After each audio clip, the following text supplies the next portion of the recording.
Day, day, day, day do imma day do. Viisale imma işte immi day day havudu. Day, day, day, viisale imma. Эта песня, которую напевают матери у колыбельни, усыпляя младенцев, звучит в каждой семье цахуров села Сувагиль Закатальского района, где появился на свет малыш. Старинная цахурская колыбельная песня.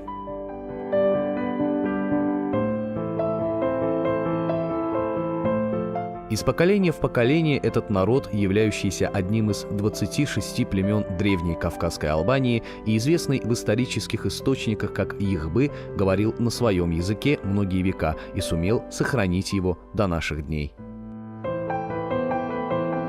Итак, на этот раз речь пойдет о языке, обычаях, культуре, образе жизни и некоторых особенностях цахуров, живущих в селе Сувагиль Закатальского района.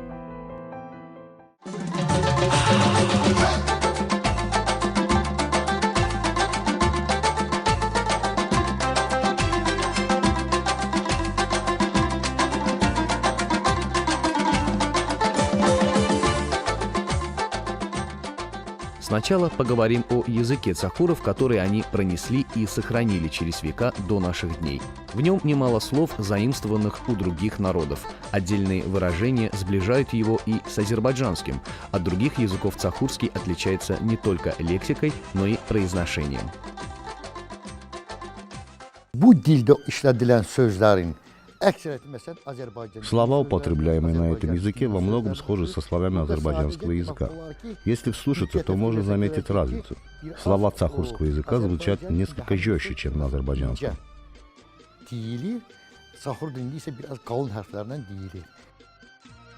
Цахурский язык, состоящий из 43 букв, исследуется в течение многих лет и преподается в средней школе села Сувагиль, которую посещают цахуры. Образованию здесь придается особое значение. До 4 класса дети всесторонне изучают стихи, сказки, рассказы, баяты и другие литературные образцы на цахурском языке.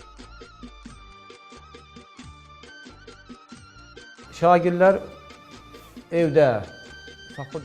В своих семьях наши ученики, конечно же, говорят на цахурском языке, но в школе им еще преподают и грамматику. Это входит в обязанность учителя цахурского языка.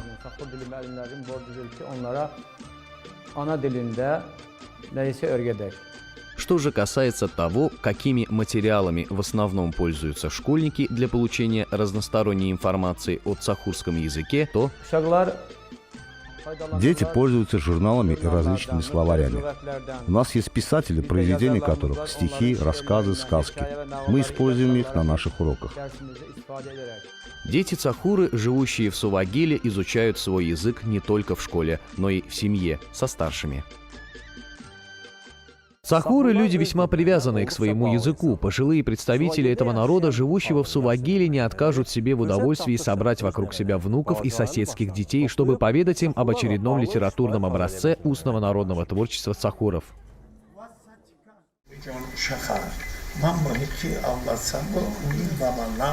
Это семья, проживающая в Сувагиле, семья Кадыровых. Как говорит аксакал семьи дядя Кадыр, он сбрасывает с себя усталость после повседневной сельской работы тем, что уделяет время внукам. Он рассказывает малышам разные истории и легенды, связанные с цахурами.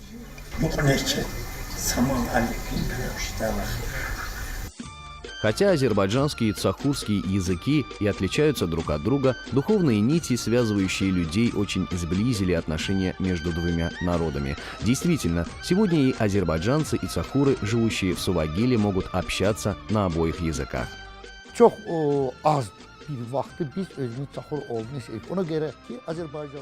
Мы очень редко чувствуем себя цахурами, так как мы тесно переплелись с азербайджанцами, что понимаем друг друга без слов.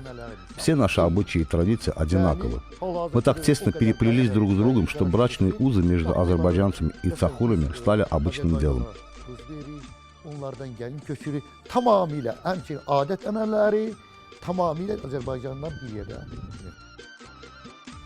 В семье Омаровых двое детей – супруг Цахур, а супруга азербайджанка. Эти молодые люди полюбили друг друга, невзирая на разницу национальностей. И хотя их сблизил и познакомил все же азербайджанский язык, Омаровы знают оба языка и прививают их своим детям, как и другие семьи в Сувагиле.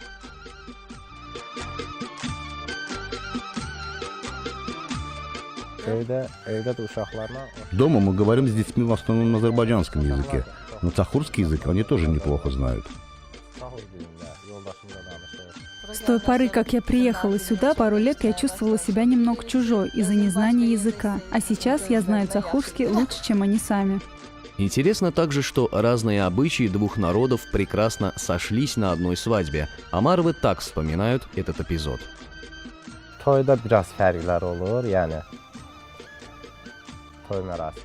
При проведении свадеб у нас есть небольшие различия. Например, на следующее утро после торжества у цахуров принято собираться в доме молодожена и накрывать столы со сладостями. Вот, пожалуй, и вся разница. Можно сказать, что мы просто объединили оба обычая. Это было интересно мне и моей супруге.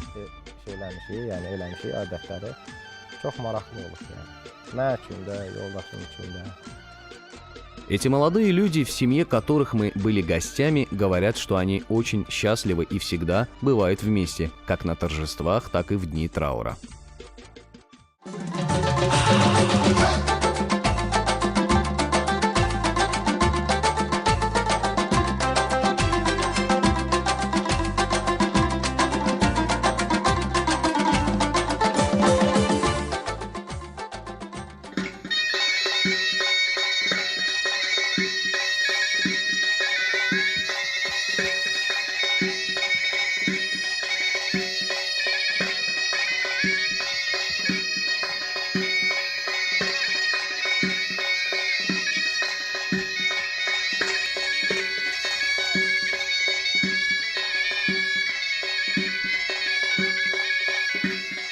Поскольку мы упомянули об обычаях, нельзя не сказать о традициях цахуров, связанных с приготовлениями к свадьбе. Одной из таких традиций, частично забытых, но сегодня возрождаемых в репертуаре цахурского фольклорного коллектива «Джейраным», является обряд нанесения хны.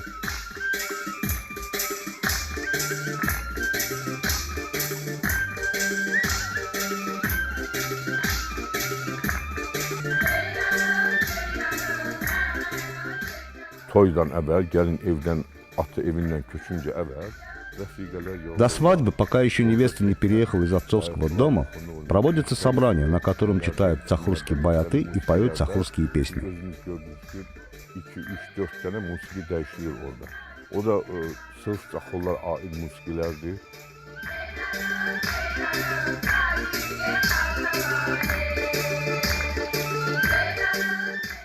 Этот образец фольклора, который вы видите, в основном отображает обряд нанесения хны в соответствии с цахурскими традициями. Однако баяты здесь читают на обоих языках.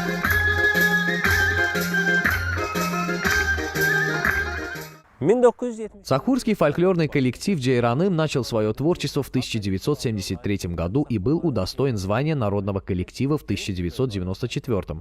У ансамбля широкий репертуар, состоящий из стихов и баятов не только на цахурском, но и на азербайджанском языке.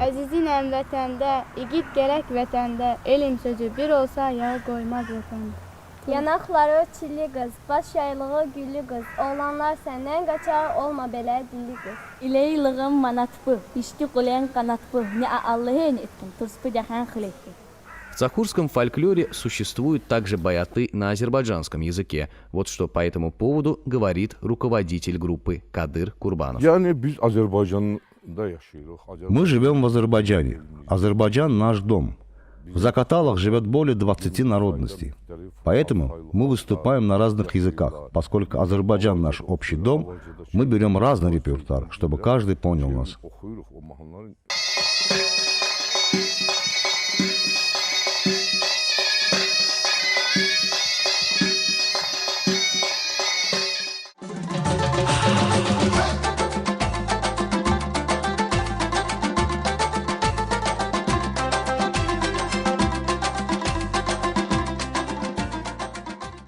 Хотя этот народ, оставшийся в наследство от Кавказской Албании, существует веками, селение Ени-Сувагиль, где живут цахуры, было основано лишь в середине прошлого столетия. Причиной тому послужили стихийные бедствия, имевшие место в старом селении Сувагиль, расположенном в нескольких километрах от того села, в котором цахуры живут ныне и которое является родиной их предков. Bu milletin qədimliliyi ora əgər o biz Könüsvöldə gedib. Поехав в старое селение Сувагиль, можно воочию убедиться в том, что это действительно очень древний народ.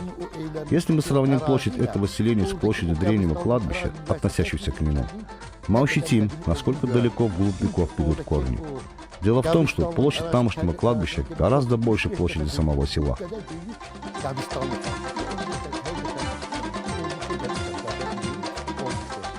Еще одним фактором, обусловившим переселение цахуров, ранее проживавших в предгорьях Закатал вниз, на равнины, стало их неумение заниматься земледелием.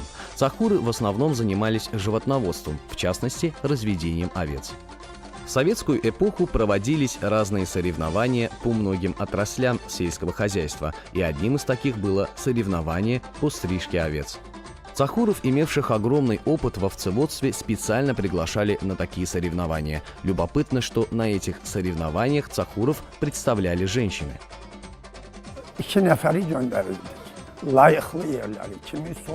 Мы всегда направляли туда двоих женщин.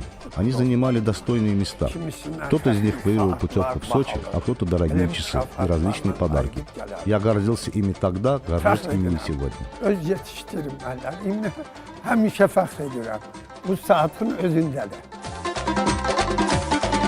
Цахуры издревле отличались активным образом жизни. Неудивительно, что одной из наиболее известных их традиций были соревнования по конному спорту. На этих землях, где живут цахуры, когда-то проводились соревнования по верховой езде, но, к сожалению, с течением времени эта практика по ряду причин прекратилась, и такие соревнования больше не проводятся. Лошади же используются только в хозяйственной деятельности. Действительно, сегодня в Сувагиле лошадей применяют только по хозяйству, но раньше молодые цахуры пользовались лошадьми при соблюдении некоторых обычаев, знакомых нам по практике тюркских племен. И вот один из таких обычаев. Раньше делали так. Похищали девушку и отвозили ее на гору. Парни устраивали между собой соревнования по верховой езде и отправлялись за этой девушкой, чтобы привести ее в село. Победителем соревнований считался тот, кто прискакал к девушке первым. К сожалению, сегодня развитие техники отодвинуло в сторону не только потребность в лошадях, но и заставило позабыть некоторые традиции, соблюдавшиеся с участием этих животных. Что же касается интереса цахурской молодежи к лошадям в наше время, то... Молодым сейчас это не интересно. Лошадей они уже не держат. С тех пор, как появилась техника, считают, что держать лошадей дело ненужное. Горы поднимаются уже на машинах.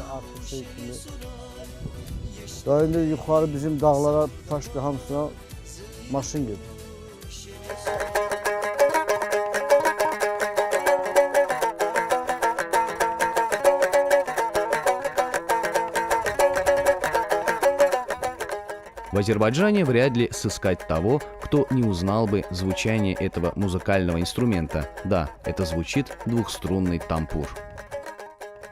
Тампуру, ведущему свое начало от древних огузских народностей, принадлежит особая роль в жизни цахуров. Большинство представителей этого народа, живущего в Сувагиле, и сегодня исполняют баяты как на азербайджанском, так и на цахурском языке именно на тампуре.